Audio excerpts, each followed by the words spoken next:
guys would give me a gun, I could help you kill some of these fuckers.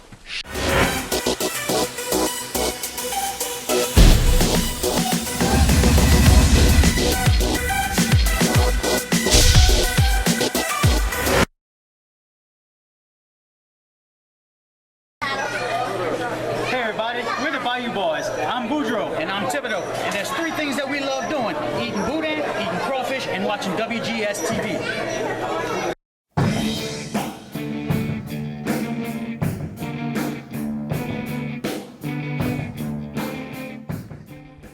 Hello everyone, welcome to another installment of WGS-TV right here on YouTube.com/WrestleGamer and ZFX-TV. I'm the WrestleGamer, WB Show. This is part 12 of The Last of Us. As you guys can see, we're still endeavoring to get to the school, the high school where the military vehicle crashed into, to recover the battery that we need to put into another automobile so Joel and Ellie can get the heck out of Bill's town. But like I said in part 11, the only issue with that area is that it is swarming with infected. There's runners, clickers all over the place. I've heard about something called a floater. Not sure if we're going to run into it in this edition, this part here of The Last of Us, but if we do come across it, I will tell you guys this: it was a very, from what I saw in the strategy guide, a very interesting and tough looking creature. So as you guys see and watch as I endeavor to make it to the high school where the military vehicle is, we got a review for you. As always, here on WGS-TV, it's the Friday Night SmackDown review for the week of November 8th, 2013. Let me go ahead and introduce my co-reviewer for the week. Ladies and gentlemen, he is the Bay Area MVP, known as Will. Will, what's up? I found out that WMR actually has replays and everything. Interesting site. But anyway, let's get this out the way. Yep, as we look at the opening of Friday Night SmackDown, basically CM Punk calling out the Wyatt family and then gets Curtis Axel for his troubles. Apparently Axel wanting a match to kind of get his revenge on CM Punk. So they end up making a match. And to me, with them during their match kind of playing the Wyatt family music to supposedly distract CM Punk, it kind of fits possibly with this build they're doing with Punk, Bryan, and the Wyatts. And somewhere down the line, I got to figure we're going to see those guys clash at the Survivor Series. But an interesting question came up to me by Mr. Casey Cunningham, if I am saying his name correctly, on the WGS-TV Facebook page. If they do collide at Survivor Series, just who would be the third man? So you know what? That's a comment question for you guys to see who's listening to the review. If Punk and Bryan do clash and meet up with the Wyatt family at Survivor Series, who do you guys feel would be the third man? Be sure you put your answers in the comment section below. But on to this match. The distraction by the Wyatt family really didn't help, as Punk does hit the GTS on Curtis Axel and gets the win. And then at the end, with Bray Wyatt coming on the Titantron, basically just laughing, then blowing up the lantern. Weird. Just weird. But it was still honestly, it was a decent match. 4 out of 5. And as we look at match 2, 3MB on the Usos and R-Truth, it was a little bit painful to watch because, the 3MB rarely have a win on any show.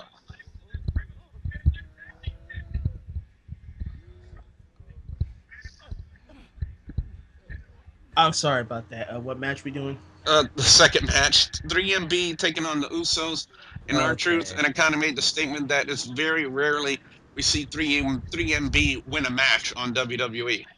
All right, well, let me say this. I'm glad that the Usos are doing very, very well. I'm surprised Truth got that type of reaction like he did. Um, I just can't believe that they're laying 3MB out to dry. I'm sorry. I mean, I don't know why creative or anybody else, officials, whoever brought 3MB together, that was going to be a good idea. That's not the case. I can only give it as much as a 2.75. Only respectful because R-Truth was back home. SmackDown was in Charlotte, North Carolina, but 3MB needs to disband. If they're gonna get any better, it's time to disband like right now. Up next, we had the Funkadactyls taking on AJ Lee and Tamina. And of course, when any member of the Total Divas cast is involved in a WWE match, of course, they gotta promote the hell out of the shitty Total Divas reality show. Yep, you heard me right. I called it a shitty show because, like I said it on Facebook, I'm gonna say it now. They can promo Total Divas to the moon, and I still will not watch one episode of that crap show. Never. There is nothing you guys out there that there's nothing you can say. There's nothing you can do. There's nothing you can entice me with. You can say, Double B, the Wrestle Gamer, we'll offer you $1,000,000 to watch one episode of the Total Divas. I would tell you, take your money back to the damn bank. I will never watch an episode of Total Divas.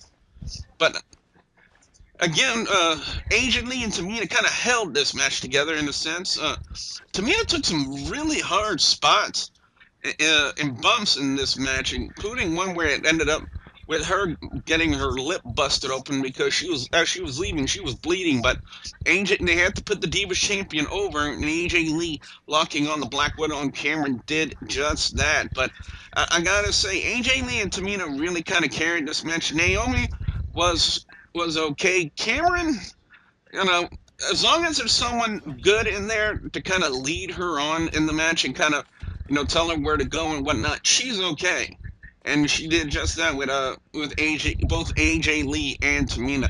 So I got to give props to both AJ and Tamina. They kind of carried this match for the Divas this week. So I got to go 3 out of 5 on this one. And then up next we had Del Rio coming out to cut a promo about John Cena. And well, it was really at that point where Del Rio's promo was kind of getting dry until Cena came out and just basically saved the whole segment.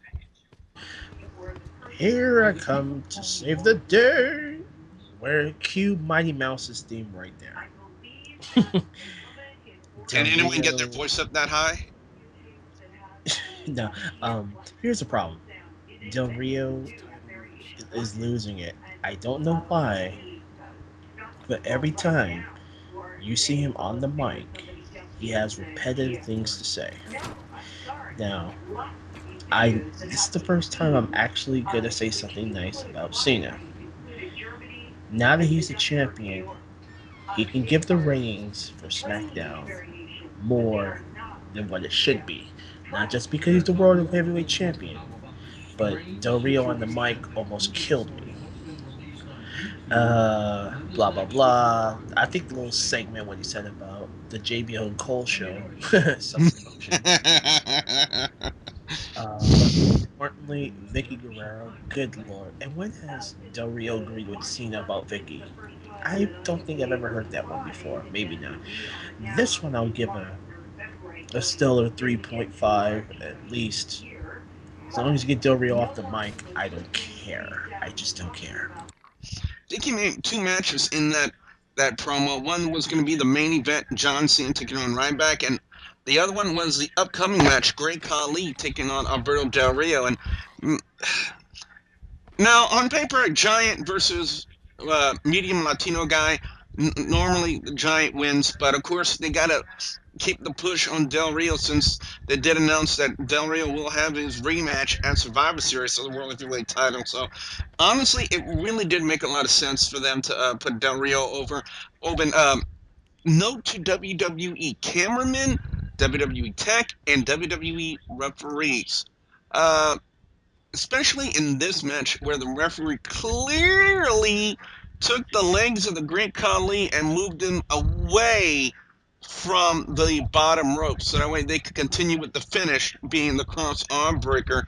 And honestly, I don't know if that's attributed to Great Khali's size or maybe his lack of ring awareness. I'm not sure, but it was more evident than what happened on Monday Night Raw when Kofi Kingston overshot a slingshot spot on Del Rio, and Del Rio basically had to sell the fact that he got hit. But anyway, like it was said, it was like clear as day. So I'm really not gonna fault them too much for it, but it was still clearly visible what was going on. So I gotta go 3.5 out of 5 as we take a look at one of the featured matches on Friday Night SmackDown, Will, and something that really got us really intrigued, because one of the standouts of the Wyatt family hasn't been Bray Wyatt as expected, because I really wanted to see him kind of be the star of the group when it came to in-ring stuff. Actually, it's been Luke Harper. Luke Harper did a really good match with CM Punk on Monday Night Raw. Do you feel he kind of lived up to his expectations in a match against Daniel Bryan? And this is what I've been talking about for the last couple of months. Officials have given a lot of good praise for Luke Harper. If everybody knows who Luke Harper really was, look at his career. But not now. Do it on your own time. But going back to, I say, late August, early September, he was really getting praised by WWE officials. He's a good performer, and I'm surprised it's not Wyatt that's the breakout. And you're right. Look how he performs in the ring. He's added to his character. That big boot, oh my goodness, and that finisher The that discus clothesline? is better than Jay Bradley. I will actually give this match between Harper and Bryan a shockingly 4 because I think both did well. Bryan still bleh from the injury, but Harper had most of the match, and I think this is the best match of SmackDown by far. Bella Twins did their own WWE Shop promo. And again, I really, really applaud WWE for what they're doing when it comes to their promotional sales of their products. Doing these kind of promos involving their talent really, really, to me, is a smart thing to do, because not only are you giving good commercial quality to your product, you're taking some of your good stars and you're using them to hype up the merchandise. And what better way to do it than with some very lovely eye candy by the Bella Twins? If it would have been Oksana, I would have said, don't you dare buy a fucking thing from the WWE Shop Zone. But the Bellas were on there, much better eye candy than Oksana. And I gotta say, it was a decent job. And as we look at the main event, I would say in an effort to silence the Cena haters out there in a way, because look who they've been putting him in the ring with.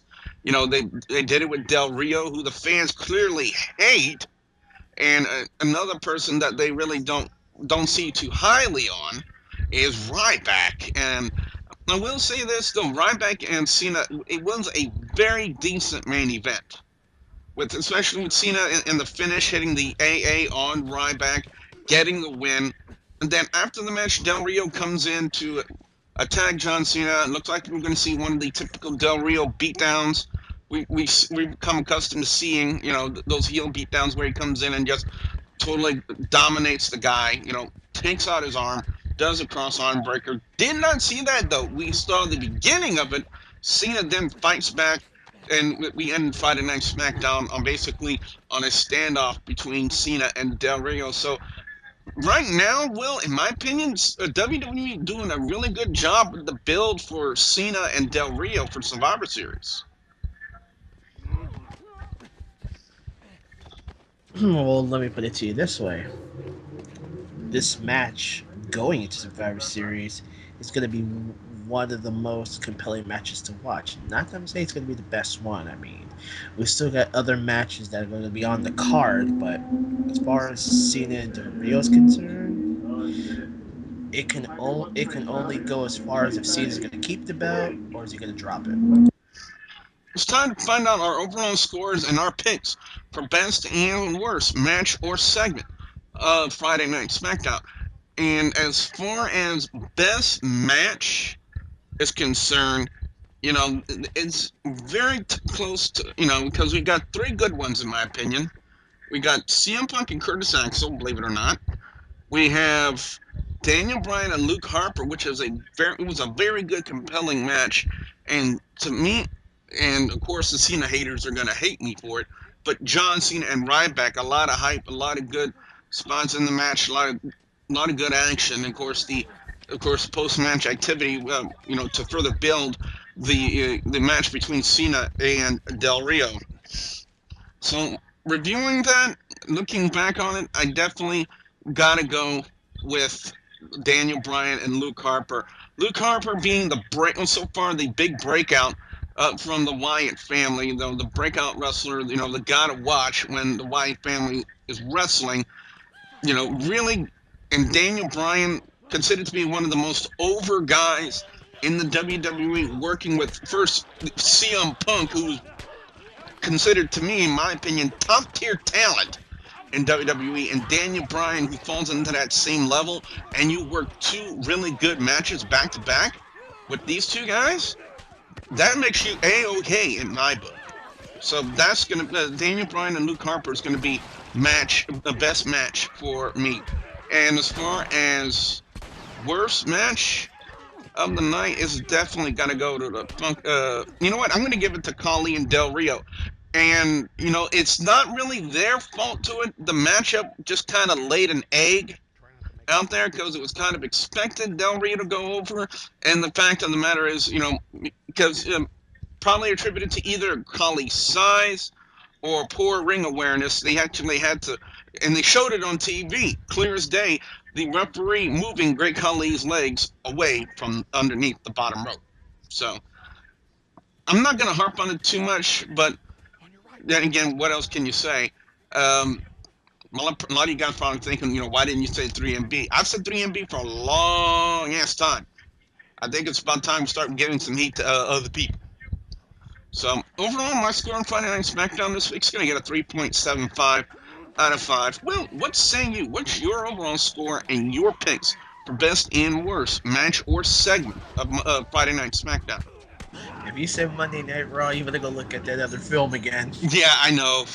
The channel where I watched the replay for Friday Night SmackDown is now re-airing Monday Night Raw. I apologize about that. And that is not a problem. Okay, you already know my best match was Harper versus Bryan. Worst match, I don't really want to say it, even though it was the second best, but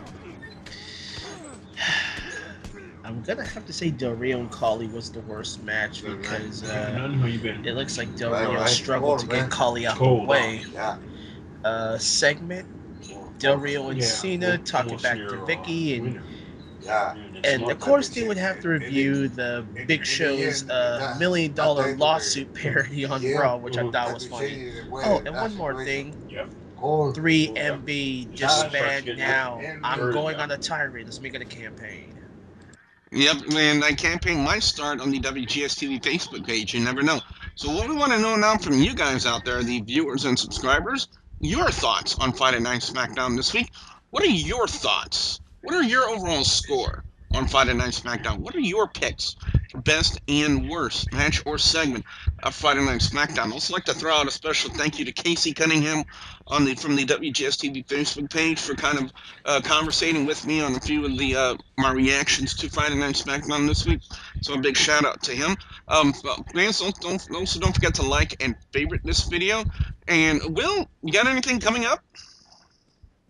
I have some things coming up. It's football. My Niners will be at home against Carolina Panthers, while your team is at home against Dallas Cowboys. So afternoon to night football, let's get it on.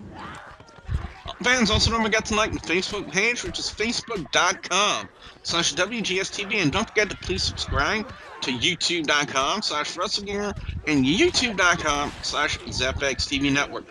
So for the Bay Area MVP, known as Will, I'm the WrestleGamer, Billy saying thank you very much for watching.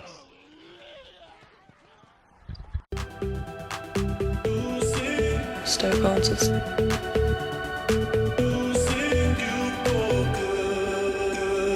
Stoke answers. Stoke answers. Stoke answers. Spiritual medium. Stoke answers. Stoke answers. I'm Haley, ring rose, ring rose, ring rose, ring rose, ring rose, ring rose. Stoke answers. My name's Andrew Weatherall. Spiritual medium. Stoke answers. Need music for weddings, proms, parties, or just about anything? Look no further than DJ Chris Master Productions. We offer you top quality entertainment at an affordable price. Check us out on Facebook at DJ Chris Master Productions and be sure to give us a like. And be sure to stay tuned in to WrestleGamer here on YouTube.